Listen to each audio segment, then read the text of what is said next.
Hey, welcome back to the Mining Pod. We're down here at Bitcoin Park for the National Energy Mining Summit. We just recorded a great rip with Andrew Burchwell of the Ohio Blockchain Council, talking of all things Ohio. So great conversation with him. Charlie, what did we talk about? That's right. We talked about policy, the new administration, and just what it takes to be a man in the arena, talking to legislators, and how you convert the Bitcoin idea into actionable stuff in the legislature. So hope you enjoyed this conversation with Andrew. There's some interesting takes in here, some funny stuff on Gary Gensler, also some thoughts on how to best approach state houses or bureaucrats on Bitcoin. And then we kind of ended up talking about some pretty in the weed stuff regarding some like energy tariffs in Ohio. I thought this was one of the more interesting podcasts we've done a little bit because we actually saw behind the veil from a policy standpoint what matters for Bitcoin miners. So first, a word from our sponsors, and then we'll jump into the conversation. Are you a retail or institutional investor interested in Bitcoin mining companies? The Miner Mag brings you free data and analysis from all major NASDAQ-listed Bitcoin mining operations to know who stands out. Check out visualized metrics and data-dependent stories at theminermag.com. Thanks for listening to the Mining Pod. Want more? Subscribe to our main feed on Apple, Spotify, YouTube, or wherever else you get your podcasts for another weekly show on Bitcoin stocks. And check out our newsletter at miningpod.blockspace.media today. In the competitive world of Bitcoin mining, one name stands out: CleanSpark, America's Bitcoin miner. At CleanSpark, efficiency isn't just a goal, it's our standard. Our sophisticated facilities are built and led by expert teams who care about Bitcoin and the communities we work in. Scale, we've mastered it. Our large-scale operations have set us apart in the industry as examples of community-oriented building. Our track record speaks for itself. We navigate the complexities of the new economy with precision and with skill, continuously achieving operational milestones. Curious about how we do it? We invite you to discover the story behind CleanSpark's success at cleanspark.com. Okay, Andrew, welcome to the Mining Pod. Long time coming. How you doing? Thanks for having me. I'm doing well. I'm glad you guys got the light blue memo today. Oh, nice. Yeah, look I didn't at even us. see that. Who knew? Thanks for throwing on my Google Calendar with the little color blue dot next to it. You're so welcome. It's good to see you both. Yeah. Speaking of calendars, is your calendar absolutely packed these days? I wish it were more packed, honestly. I think last year was a very busy year. Obviously, we saw the results in the election and things went really well. And I think now we get to decide what to do with those victories. It's like a new day in America and in Bitcoin. It's great. Well, yeah, we want to talk about the great state of Ohio, talk about Bitcoin mining there. You and I have DM'd about it, I think, for a few years, and then other people in the Ohio Bitcoin industrial complex have also commented about how we don't have enough Ohio content. So for your Jameson Nunnies of the world, we are out here. Shout out to Jameson. Absolutely. Probably butcher his last name. I Now you always crushed say it it. wrong. That's Sorry, it. Jamo. We do need more Ohio content. I'm happy to provide. And that's what we brought you on. But also, you guys had a recent announcement with the North American Blockchain Council Association. Yeah, NABA. Yep. So, yeah, let's do the classic bio and then kind of start going through some of these things. Sure. Andrew Burchwell. I'm 10 years energy professional. I cut my teeth in early energy technology development at a company called Battelle. We were focused on Department of Energy programs for commercialization of oil and gas technologies, essentially. That and COVID led me to Bitcoin mining eventually. I think all roads lead through mining at some point when you're, especially here now in Nashville and at the Mining Summit. But it was an obvious foray into how to participate from a career perspective to develop the Bitcoin industry itself, which is essentially nothing without the infrastructure that sits behind it. So just as we were just talking off camera and before the podcast, I really saw early on that this services model of how to incorporate Bitcoin compute into energy technology just made all the sense. And it was then just a matter of, okay, how can I help? That necessarily led to the policy and advocacy because we noticed that states like Texas at the time in 2021 were crushing it and states like Ohio weren't. And as someone who sits in Columbus and loves Ohio, I just knew that I had to affect where I am and where I'm from. And that became a meaningful effort, as I say, labor of love, because essentially you're doing all this work for the benefit of the industry in ways that can be, personally challenging, but I think generally gratifying. And I would say very grateful at the successes we've had over the last 3 years in Ohio, just being able to make Ohio more Bitcoin friendly and encouraging the participation of more Bitcoin miners to come to Ohio, which I think, especially now with the recent marathon announcements and other things that have happened recently, really showcase what our thesis was 3 years ago and what we saw happening inevitably. And so, yeah, just really grateful to be here, at this point in my career and obviously at the forefront of a very exciting next cycle. You say 3 years ago you started the Ohio Blockchain Counsel, yes. And it was just the beginning of an idea. What were your first conversations with legislators trying to get anything off the ground then compared to like today, a more robust industry, more firepower behind it, more organization? Yeah. And, there are gives and takes when you decide to call the entity the Blockchain Council versus Bitcoin, right? And we've all kind of gone through that conversation in many facets. And we thought it would be strategic to go broad and then give them a reason to dive in and go niche to Bitcoin. I really thought it was a good way to get my foot in the door. When I started having conversations, this is 2021, 22, we noticed that there had been this moment in 2018, 2019, where this cycle had played itself out before, especially in the minds of the legislators. And they took the attitude essentially of like, oh, we've heard of that. We've moved on from that. We're talking about AI now. Like, what is this thing still doing here? And a lot of that had to do actually with recently elected Senator Bernie Moreno, who back in the 2018, 2019 timeframe had started an auto-title digitization business based on using a blockchain ledger to incorporate this technology into state governments and basically create efficiencies that way. So he was leading the charge in Cleveland in the early days before he became a politician, essentially, and took the lead. But when he decided to move into politics and through COVID, I think a lot of things just necessarily died out. So we were picking up the pieces, just trying to figure out what was there, what conversations are meaningful. And it really was in essentially the start of the bear market, just one of those like poor timing kind of efforts. And now, and especially in the last 6 months, I think it's been so unbelievably different. And I think a lot of that has to do with the federal administration and the way Trump is talking about these things. But at the end of the day, when Bitcoin is $100,000, you can't ignore it in the way you could have when it was crashing to 20, right? So I'm very grateful we're here today and not 2 years ago now. Was your background in governmental work at all in any of the energy companies you worked at? Yeah, so we were working in that public-private partnership development arena. And so essentially we would work with the bureaucrats and some of the other government stakeholders that were doing the funding for some of these energy technology programs. So while I wasn't necessarily working with members of the legislature, I was working with government bureaucrats to get them to understand what does this mean in terms of the technology we're trying to delineate. And I noticed in that moment that one of my skills and the thing that I think I can take forward and be most effective at is that translation layer between people who are lay people or non-subject matter experts to the deep PhD or deeply entrenched subject matter experts. And you kind of need people at all levels of that layered approach. And that was really what led me to think that at least in this new arena, and especially with elected officials, that I could still be useful in trying to translate what are essentially fairly complicated ideas to people who just don't think about them at all. And have a bunch of other people to talk to and a bunch of other concerns. Of course. Government sounds kind of terrible. Just focus on Bitcoin over here. Yeah. Well, spoken like a Bitcoiner, me and Andrew both are in the arena trying to go out there and change things. I mean, I've gotten a little taste of this myself, but you are really on the front lines here. We shared before we went live, like the legislators can only maybe be introduced one or two new words a year, which means you have to get really good at effectively communicating who you are and what your goals are. Right. What's the language and talking points that you find stick best in Ohio to the legislators you speak to? When we started the council, I knew that Bitcoin mining was going to be the most effective avenue to approach the topic of Bitcoin generally, because it's real, it's tangible, you can touch it, it has to do with energy, right? It's a business in a way that maybe the software and the protocol and the application layers of things are a little more intangible to them.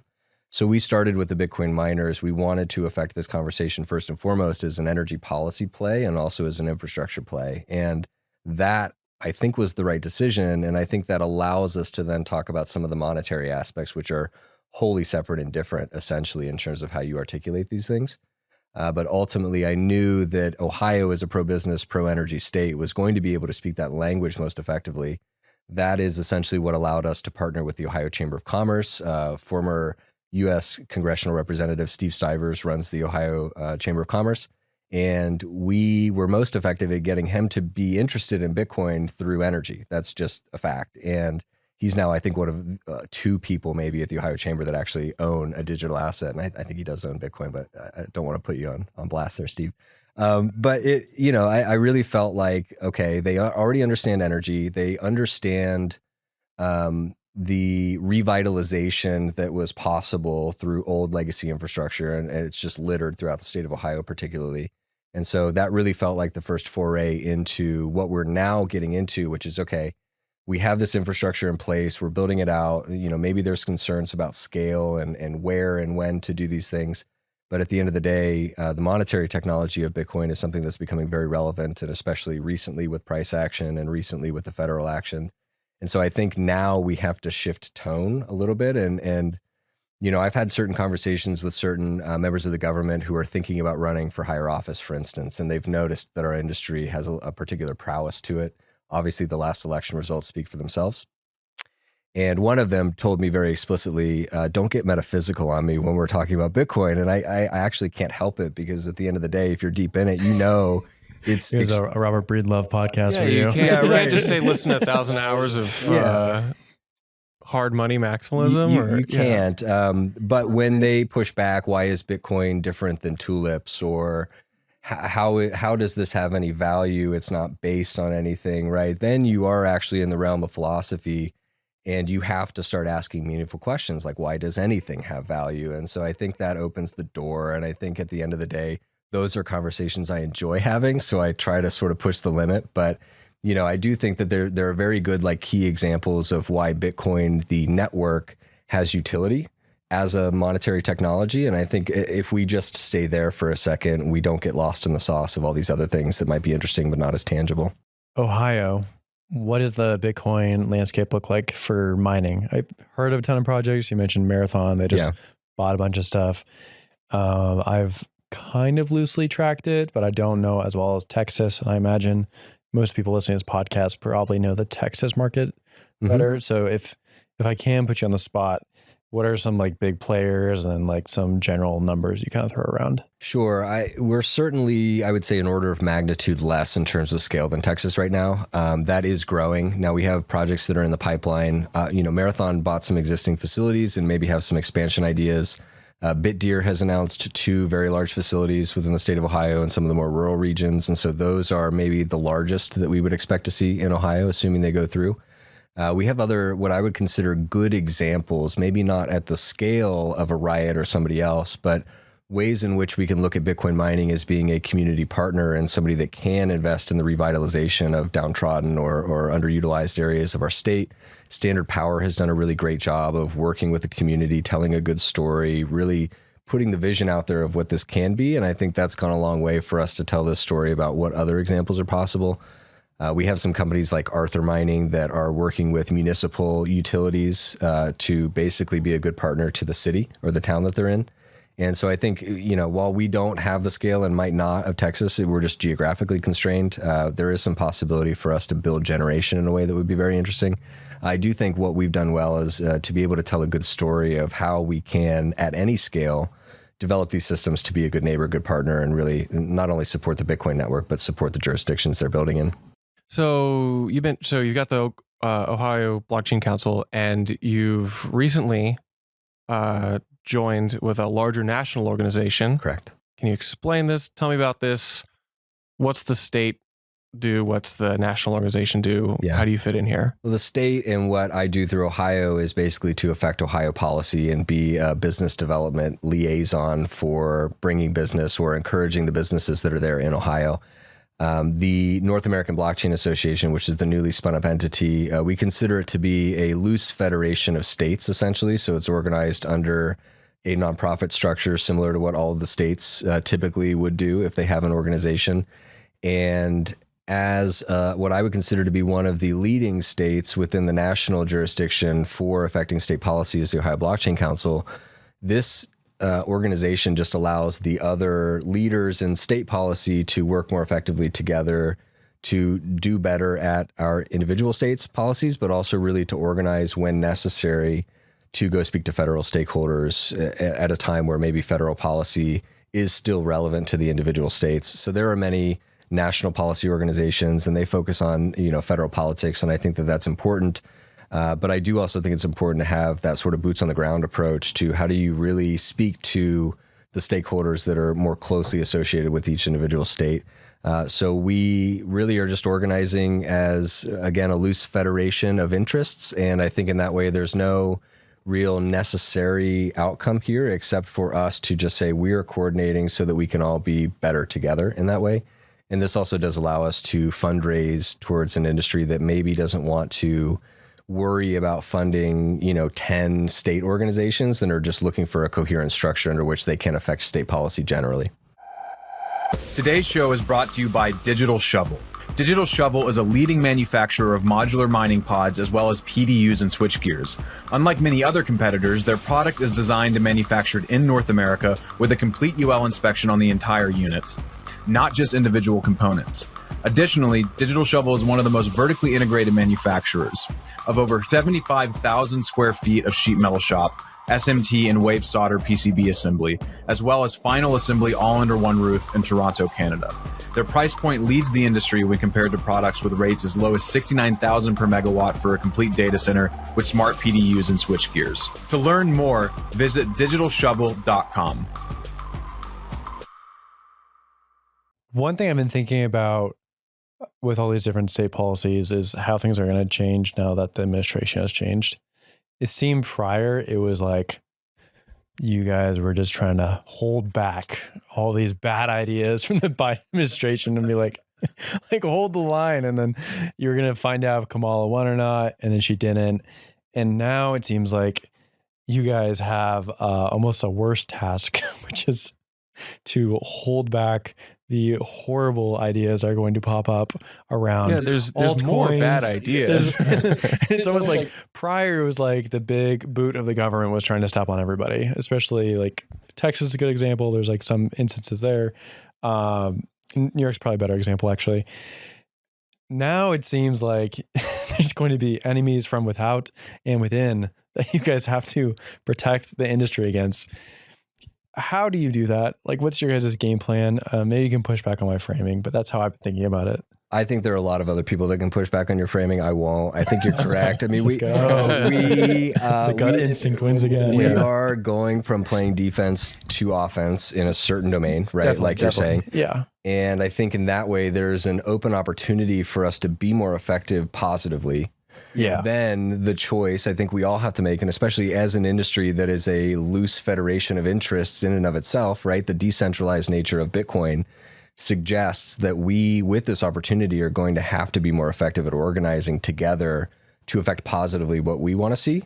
Yeah. And I think that is the challenge we have right now. And I've had this conversation multiple times over recently because we're all seeing what's happening with Ripple and XRP and all these other things that are right. I didn't bring it up. I just picked that out of nowhere. As an example of one, and I think what they have as a centralized entity is an opportunity for them to be more effective within themselves to achieve what they want to achieve.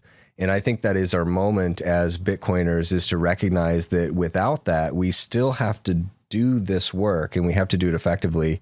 And the one thing I would love to see more of is a concentrated effort amongst ourselves to really be more positively effective. Yeah. We have been playing defense for so long, sometimes you can forget what it looks like to try to get what you want instead of preventing what you don't want. And I think that mentality shift is necessary. But at the end of the day, we have to be very honest. This is a resource game. Yep. And there are billboards that say Ripple is freedom, Ripple is America sitting in DC right now. And if there aren't Bitcoin billboards, well, we're not affecting the messages positively. And so, there has been this real moment in Bitcoin over the last few years, especially where I think it used to be that we just said, we're going to build, we're going to do our own thing, and that's going to be the thing that wins. And I think hopefully we're recognizing now that actually we're going to have to do these traditional governmental policy stakeholder affects to encourage and educate what we think we want to see, because otherwise the other people will play the game without us and then they will win. And so, I'm hopeful. I think that we have enough intelligence and resource at our disposal. What we need now is to come together and not, be Spider-Man memeing each other, going, this, you're the problem, or this isn't right. Right. We need more podcasts. That's what I got from what he said. I think so. What do you think? We just need one podcast. More breaking tweets. Podcast. Yeah, centralize this podcast. We'll have it be pirate radio for the whole Bitcoin network. I'm glad that we have this. That we have a good enemy number one in XRP. The standard. XRP. Make XRP the standard. I think XRP the punching bag standard. This is why I actually think Gary Gensler was a net positive. I shouldn't have said that. I'm going to get so much hate for that. But look. Well, he's out now, so we really underestimate the power of a galvanizing enemy. And I genuinely think some of these things would not have occurred had we not had this thing to push against. This is the archetypical story of the dragon. I mean, we just exited the year of the dragon, and it's truly like, here's what I just want to say is, love your enemy, as Jesus said. I think at the end of the day, we are further along because we had that galvanizing force. Yeah. And so as we look back and, maybe it wasn't great and, we spent a lot of resources having to fight it. At the end of the day, I think we will be stronger for it. And at the end of the day, I think, maybe the same thing is true of Ripple. Yeah. Maybe it pushes Bitcoin in a better direction because we have to. Thank you, Brad. Thank you, Gary. Thank you, Brad Garlic Breath. I'm so sorry. No, that was a great take. Yeah. So what's the tactics now for what's happening in Ohio? Didn't you guys just drop a SBR? Actually, we introduced House Bill 18, which was a modified version of two bills that were introduced in December at the end of the last session. So I worked with former Representative Derek Marin, and he introduced what was essentially a Bitcoin-only strategic reserve bill. And then Representative Demetrio, who is still in the House of Representatives, he's now one of the three majority whips for the House of Representatives, just reintroduced House Bill 18, which in effect allows for multiple mechanisms for the state to accrue Bitcoin, but also authorizes the Treasurer's Office to use state funds to invest in Bitcoin, which is great. We recently, 2 days ago, also saw the Senate version of this, Senate Bill 57, be introduced by Senator Sandra O'Brien, and it effectively does the same thing. And I think the three things that are the primary tenets of those bills are you can pay tax payments in cryptocurrency. And actually, interestingly, it is in cryptocurrency, but that cryptocurrency is required to be rolled into Bitcoin. And then that Bitcoin is to be put into an Ohio Bitcoin investment fund, right? So not only can you fund the investment fund through regular payments and through other mechanisms, but it also authorizes, again, the Treasurer's Office to invest in Bitcoin, which I think now that we have complementary bills, it will be a focus. I think the fact that we have a majority leader in the House pushing this forward is a good signal. From what I've heard, philosophically, the state government is aligned with this idea, but at the end of the day, they have many priorities. At the end of the day, the Treasurer's Office is probably going to have to signal willingness to be on board with this idea. Thankfully, we're also having those conversations, and I think there's a good indication that that is a positive trend. So I'm very bullish on Ohio's ability to get this done this year. Maybe we're not the first. We don't tend to like to be the first in Ohio, but we love to be second. So, look out for that. We'll see how quickly we can get it done. Early bird gets the worm, but the second mouse gets the cheese. I love that. Thank you. Or? That is not, we don't joke about Michigan in these parts. Just had to ask. So going to go back to the prior set of questions because I'm kind of curious about this. There's a lot of different groups out there who are trying to be proponents for Bitcoin. And oddly, they sometimes take funding from the other teams. And sometimes you also see this kind of play out in their strategic directives. On a broad level, without naming names, how do you feel about like the general, again, industrial complex of lobbyists for Bitcoin? Has it been getting better? Is it easier to work across teams, or is it still pretty fractured? I think it's getting better for sure. I think at the end of the day, when you are fundraising to build an entity, you are beholden to that interest. And sometimes you, not cut corners, but you will make decisions that essentially put you in a position where maybe you are advocating more broadly than personally you might want to. Yeah. I certainly have seen that impetus from within my organization. I've tried to be very careful to ensure that I'm never personally putting myself in a position where I feel like I'm either at a disadvantage philosophically or just in what I believe. And I think at the end of the day, what's nice is that when you run your own organization, you essentially get to make your own decisions, and funders can decide if they want to participate or not, right? So there is a give and take. There's a power balance there. The one thing that I will say in general is that I feel, and this is ironic because we just started another organization that's nationally organizing, but I do feel like the organizations in general, the ecosystem, can and probably should do a better job of working together instead of competing for respective resources or interests or whatever it might be, because that diffusion of effort will be the thing that allows another type of organizing force to come through and maybe be a little more effective, right? So as people who believe in Bitcoin, I do think Bitcoiners should be more effectively organized coherently. And I think at the end of the day, if you're all chasing, similar dollars for whatever reason, that becomes difficult to do. Unfortunately, I think sometimes like just personality can get in the way of that. And again, like Midwestern humility in me suggests that I never want to be enemies with anybody. Like I'm here to actually be effective and make friends. I'll just be honest. But I think at the end of the day, sometimes, these things are just human nature. And I think it's inevitable. And especially when you get into the arena that is federal politic, it's just, look, that world is as gross as we think it is. And what is required to be effective in that world is something that maybe is antithetical to the intended ethos of Bitcoin. But again, this is a moment where we get to decide, and I think we get to make those choices. And if we make those choices effectively, I think that we can win in a new way. And that's what excites me about Bitcoin in general. It's winning in a new way. And I think that's possible here too. No, it's interesting to think about. Maybe we need to hire some dirty lobbyists to infiltrate DC and win. Maybe we already have. I don't know. Who's to say? Who's to say? Yeah. The Texas model seems to have worked, but at the same time, it also seemed like it was going to work just because of the national level. So like what Lee and Riot and some other big miners down there, they fought some very important battles, and they defeated a lot of bad bills that would have hurt the Bitcoin mining industry down there, and probably the larger Bitcoin blockchain industry down there. I know specifically for mining, they had to bat some stuff down last year. That was probably going to be pretty difficult to work through. On the same time, though, like Trump came into office, and now it seems like we're having a new day. And now the question is like, what to get done, what to focus on, which is kind of where I want to like move towards towards the end of the show. Is like, what are some things that you are interested in? SBR is a hot topic. There was right to mine, which was a big thing for a little bit with that whole crew. What are some other topics that you guys are interested in kind of pushing forward?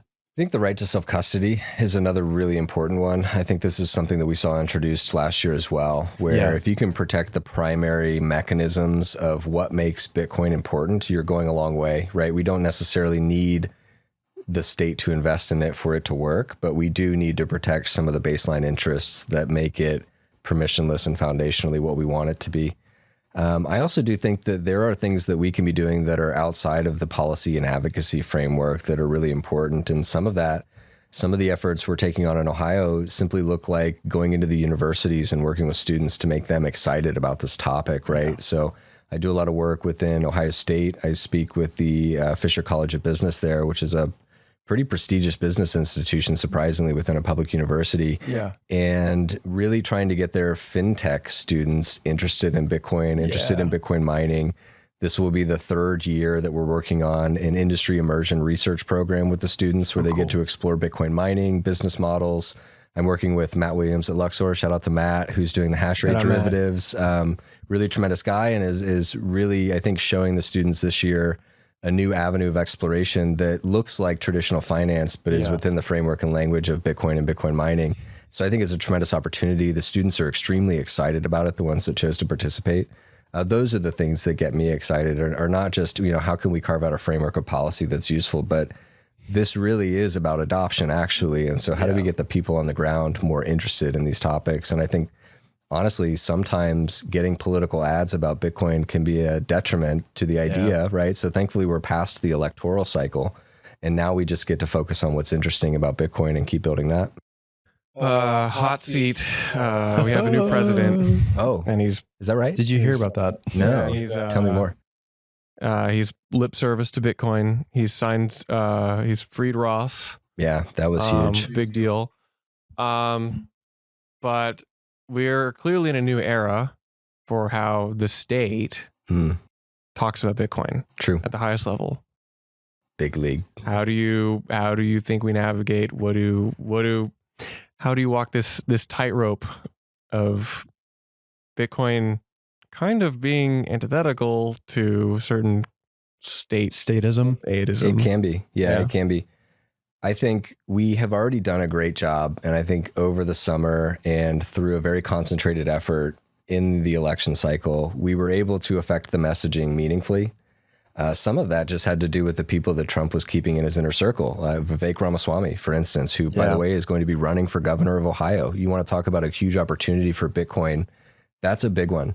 But they, I think, in our industry and the people who really showed up and donated and spent time did a great job of at least even getting Trump to articulate Bitcoin versus crypto, right? Yep. I would say that some people were still unhappy that he said crypto at all. And I totally understand that perspective. But I think at this moment in time, let's not make perfect the enemy of good enough. We are moving the ball forward. It's not going to be perfect because these people think about a million things and they're not going to be as dedicated to this idea as we are. I think what we continue to do is signal to them why we think Bitcoin is of primary importance. And as somebody who's a markets guy, this, maybe is an unpopular take, but the idea of banning things we don't like doesn't sound like a reasonable outcome to me. I think at the end of the day, the market will dictate what works and what's most important. And we just have to continue to do a good job of educating why Bitcoin, why we are so inherently sure that it's Bitcoin and not anything else. And if we do that effectively, I think, inevitably these people will end up in a similar place to us. It maybe is just a certain portion of time down the road. And I think in this moment where we have the attention economy, like people are fine. They had ignored us for so long and we were just shouting from the rooftops, Bitcoin, Bitcoin, Bitcoin. And now they can't ignore it, but they're also saying crypto. Well, okay, that's still an opportunity. Let's use that attention economy. Let's use the memetics of the new wave of politic. Let's use the next 2 years of Vivek running and potentially winning the governor's race in Ohio to say, we have Bitcoin champions in every level of politic now, and meaningfully so. And all of that is a net positive eventually, right? We're not going to get there this year. I think everybody is going to have to learn that like Bitcoin cycle of patience that we do within market cycles. Well, political cycles are the same way. And this is going to necessarily not be as exciting a year or two from now, maybe because, threats to Taiwan or whatever else it might be. There, helicopters crashing into airplanes. These things happen, right? There's like crazy stuff. But I think we do have a moment in time where we can be maximally effective if we are organized enough, if we are communicating well enough that Bitcoin is the thing. Bitcoin should be the focus. I do think we have some great champions for that in Lummis and now Bernie Moreno and others, Senator Haggerty from Tennessee, another great champion for Bitcoin. We just have to keep doing what we're doing. It's not going to be something that we're going to win at overnight. But I think if you could look at where we were a year ago compared to where we are now, it is overwhelmingly so much better than it looked like. And I think we would all have been surprised at this outcome today if you were to ask us a year ago. Yeah, like, was that then they fight you? And then are we on the other side now? If we could be so lucky. Yeah. Now you can buy Trump coin. That's true. That's winning. These things will continue to happen. We will continue to have to signal what is signal and what is noise. But yeah, I don't think we're out of the then they fight you phase. That's for sure. I think there's a lot more that can come. Almost. So for the Lummis stuff, that's been kind of interesting where she is going to be pushing for a true SBR. Yes. And Trump has David Sachs, which has ties to like huge Solana bags and other things. How do you think that's going to kind of shake out? Yeah, I think it just depends on how close you are to the inner circle. I do think that this broader teal nexus is going to have a lot of effect. And I think, you can look at, maybe David Sachs versus JD Vance, for instance, and say, well, is JD Vance a Solana guy or is he kind of seems like a Bitcoin guy? Maybe he's not as out in front about that, but that seems to be true. I think that there's always going to be this tension. And I think that's why you're going to see things look like digital assets frameworks and not Bitcoin frameworks. That's just the necessary sort of aspect of politics that we're in right now. But as long as you have people who are stalwarts for Bitcoin, like Lummis and like others, I think in the more you have that concentration of concerted attention on just Bitcoin, the easier this is going to get over time. And again, this is not a battle we'll win this year. But at the end of the day, what we're not doing right now is trying to prevent usurpation of the network through onerous tax policy. What we're not doing now is worried that there's some grand threat of confiscation of Bitcoin. I think that would be a total surprise to everybody at this point, unless you're certain people who are just truly the most anti-state. And then, of course, like it's always a threat. But I think at this point in time, we actually have an opportunity to be effective despite what may look like broader crypto signaling. And I think, again, you're going to find that when it comes to actually investing in an asset, do you think it's more likely that the U.S. government's going to invest in Bitcoin or Solana? I think that's kind of a no-brainer. I don't know how you could possibly justify an investment in Solana as the U.S. government because Bitcoin's hard enough. So we will open the doors and we will allow this broadly. Then we will have to make strategic decisions. And I think there's no question, as a store of value, Bitcoin just blows the socks off anything else that you could possibly compare it to. A Solana bag for the U.S. government would be hilarious, though. It would be really funny. Yeah. I mean, like ETH would be so down. That's ETH crashed below 0.03 ETH BTC silver yesterday. linings, you see. We're finding a way through. It's like a sacrifice Bitcoiners would have to make in order to kill the ETH god they wanted dead so long. Yeah. They have to bring up yet a different bag. Okay, as we're kind of closing up here, what are some things that you think people who are interested in state advocacy should know? Charlie talks about this a lot for Oklahoma, so I'm interested to get your thoughts for like what is useful, how people can get involved, those kind of ideas. Yeah, I think people can get involved through just showing up and participating, even from a subject matter expertise perspective. Obviously, this is a resource game, so if you're a company that's interested in participating or building in Ohio, would love to have you as a member. The one thing that I would like to bring up with the time that we have that maybe is a little less state policy focused, but is policy nonetheless, is that for the last 9 months, we've essentially been engaged in a tariff proceeding involving AEP Ohio and the Public Utilities Commission. And this is a data center specific tariff that essentially imposes collateral requirements on new service agreements that applies to data centers broadly. Now, obviously, Bitcoin miners are affected by this. We are classified as a data center, as Google and Meta and Microsoft would be as well. And in that process, it has been made clear that essentially Bitcoin mining is kind of the, chaff that's being thrown out with the wheat, so to speak, that we weren't necessarily the target, but we are rolled up in this nonetheless. And I would like for it to be understood to the broader industry that this is essentially an existential threat, not only to Bitcoin mining within this particular service territory, but this is the largest public electricity utility in the country. And this will have ramifications for other utility service territories sooner or later because of the precedent that it sets. And so we've been doing a great job of defending the interests of the industry within a formal process. We are of the belief that we have done everything that we can do to tell the story of why this shouldn't happen. Not only is it bad for our industry, but it's bad for business and it's bad for the state of Ohio. Yeah. But I do think that we should recognize as an industry that this is something that we should be, again, organizing collectively to participate in so as to not have the ripple effects, no pun intended, bringing it back, or the ramifications of this as a precedent set nationwide, because we will expect to see this in other territories sooner or later. I think you understood that perfectly since you understand it. But for myself and the other smooth brains listening, the tariff is basically some sort of tax for certain energy loads and profiles in the PJM market or the Ohio market. Yeah, so it's not quite a tax. It's a new type of particular arrangement that's specific to a particular industry, which in and of itself actually is unprecedented. There's never been this type of thing against one particular industry before. But it essentially imposes for any new electricity service agreement collateral and usage requirements that are so extreme that it would, in essence, it's not a ban, but it would, in essence, prevent any new contracts from being signed by Bitcoin miners. Who's coming up with this stuff? Well, the utilities themselves. I mean, they are basically the ones that introduced this, right? Yeah. So AEP said, here's the structure we want, and then they give it to the Public Utilities Commission, and then there's a process, and then the Public Utilities Commission will decide. So we've been in that process of deliberation and negotiation, et cetera, for the better part of the last 9 months. Hey, this is Will with Blockspace Media. And I don't know if you heard, but we just announced the second edition of our conference series, Op Next, now to be held at the MicroStrategy HQ in Tysons, Virginia.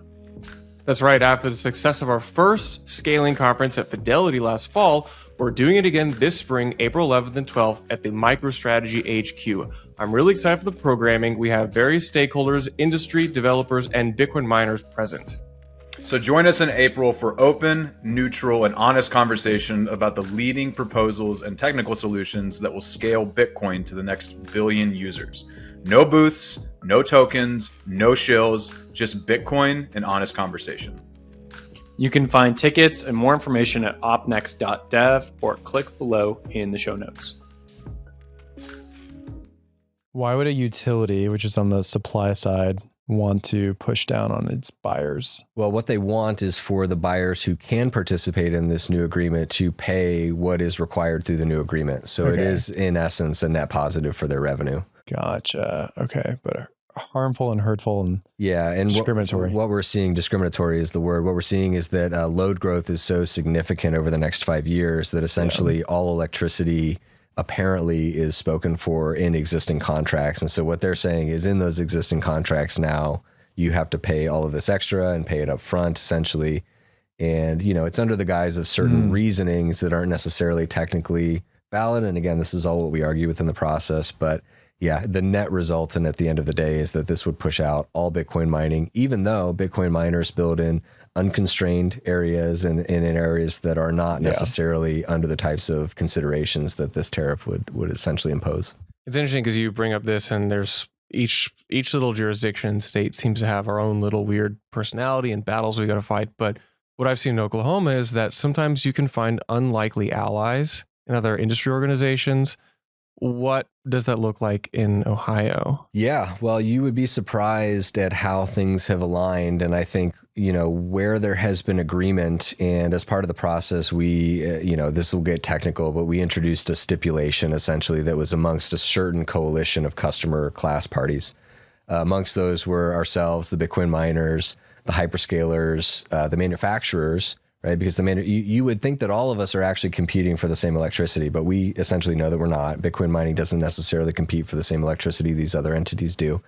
But in essence, we're all competing for viable market access in general. And so we found the unlikely allies in these other industries that are also large electricity load users. And in that, surprisingly, there's been a lot of understanding of how Bitcoin mining as a flexible load can be beneficial to all of these industries. And I think that has been a net positive despite this process. Yeah. And I think that will continue to grow and flourish because as we move into this era of somewhat constraint, and I think this is one of the things the Trump administration is trying to do, and I really applaud them for it. I don't know if we can double the electricity in 5 years. That's a really hard problem, but great to try. At the end of the day, we're going to have to find ways to be more efficient. And you will find that most people are now incorporating that flexible load language into their processes. And again, lo and behold, we just happen to have the most flexible load that's ever existed. And I think therefore, like in the oil field services model example, we can be electricity utility service in the same way. And I think if that's recognized, if people see the benefit that's possible through Bitcoin mining, I think we all win. Even the utilities themselves. I just think we all have to kind of we're still building horses and buggies in some respect, and we're in this rocket ship era of compute, and we're going to have to adjust our frameworks and our thinking very quickly in order to survive, in order to thrive in the new global era. Bitcoin mining is the best way through. What's the Trump quote from Nashville? We want it made in the USA. We're gonna have electricity coming out of here everywhere or whatever. Please. No more electricity. No more electricity, sir. No more. That's kind of what I was thinking when you were talking. We could be so lucky. Yeah. My brain just went to that. I didn't even love that. Play the clip. Yeah. It's like this very sophisticated take, and I'm like, I'm just like thinking about that. That's honestly funny. But it does seem like what the public utility there is coming from like a degrowth mindset, where it's like we only have so much energy. There's only so many electrons in the world. We must preserve them. And Bitcoin miners like, no, like there's tons of room on the table for us all to eat. And then also, what if we just make the table bigger? We have been living under a degrowth policy framework for the last 20 years. And this is the thing I'm most excited about is we actually have no choice but to get out of that. And I think it's what we recognize as an industry early and we're preparing for was this era of energy abundance. Yeah. And for better or worse, the traditional utility structure often de-incentivizes growth in the same way because of the nature of how they get a return on investment. And so we're going to have to find ways through there because at the end of the day, if we do things as we have been doing them, we will lose globally. Yeah. And so we have no choice but to have electricity coming out of our ears or whatever it is. So. Who knows where it's coming out of? For Ohio, well, when you make that statement, we're coming out of a degrowth phase and we're accelerating this. Correct. I'm assuming you're talking about the national level, but in Ohio, there's certainly some projects being undertaken. I've heard of some nuclear stuff, but what else in like generation profiles there? Yeah, so energy policy it seems like it's priority number one for the state government right now. And there was just legislation introduced to that effect. It's been the topic of conversation amongst all industries essentially for the last few months, especially post-election. We will expect to see that in tandem with the state budget process really focus on how to encourage energy investment and innovation. And again, to our benefit is that we sit, the eastern portion of the state sits over the Appalachian Basin geologic structure, which is the largest natural gas reserve in the entire world, essentially. And because of that, we have this strength in resource that we should and likely will tap into with the federal administration, hopefully deregulating to a certain degree. What we need is more generation as quickly as possible. That can only really happen through natural gas right now. Yeah. And so I would expect to see some very big ideas around that topic come through over the next year or two. Nuclear is still, as it exists within the regulatory framework, a 7 to 10 year idea. But we have two companies, essentially Oklo and NuScale, that have signaled intention to build in Ohio. And I think, we already have 2 nuclear facilities in Ohio, so it's a proven technology. The SMR technology will be de-risked, and I would expect to hear more on that very soon. And once you do that, then the only challenge is NIMBYism, and do I want that in my backyard, which is, again, a totally different type of battle. But, for better or worse, what it will take for this to happen quickly looks like a calamitous event. If we have a blackout, it's going to be no question that people are going to want more electricity. They will be demanding it. Yeah. Now, we have to prevent that, and hopefully that never happens.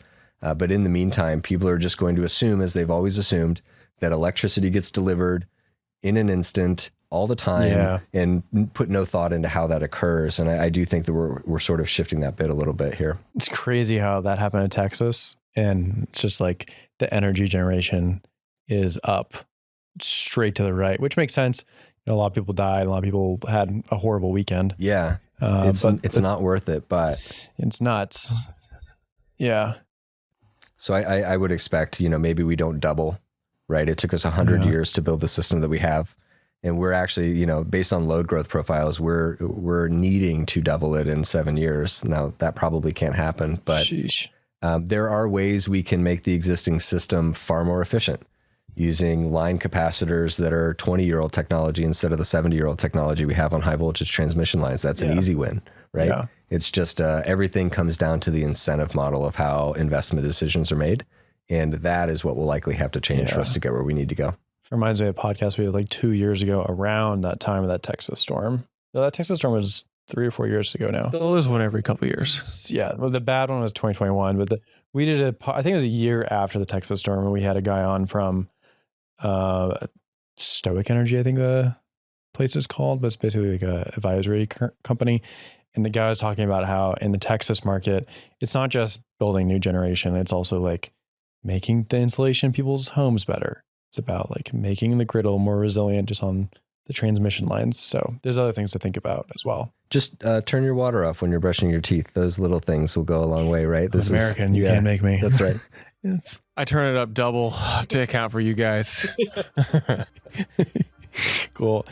Andrew, thank you so much for joining the Mining Pod. Thank you. Super informative. I did not expect the Gary Gensler take, but I appreciate it a lot. Just cut that out. I think everything else is great. This is a great take. I also thought it was the best one. This is the best take. Thank you guys for having me. It's always fun. Good to see you both.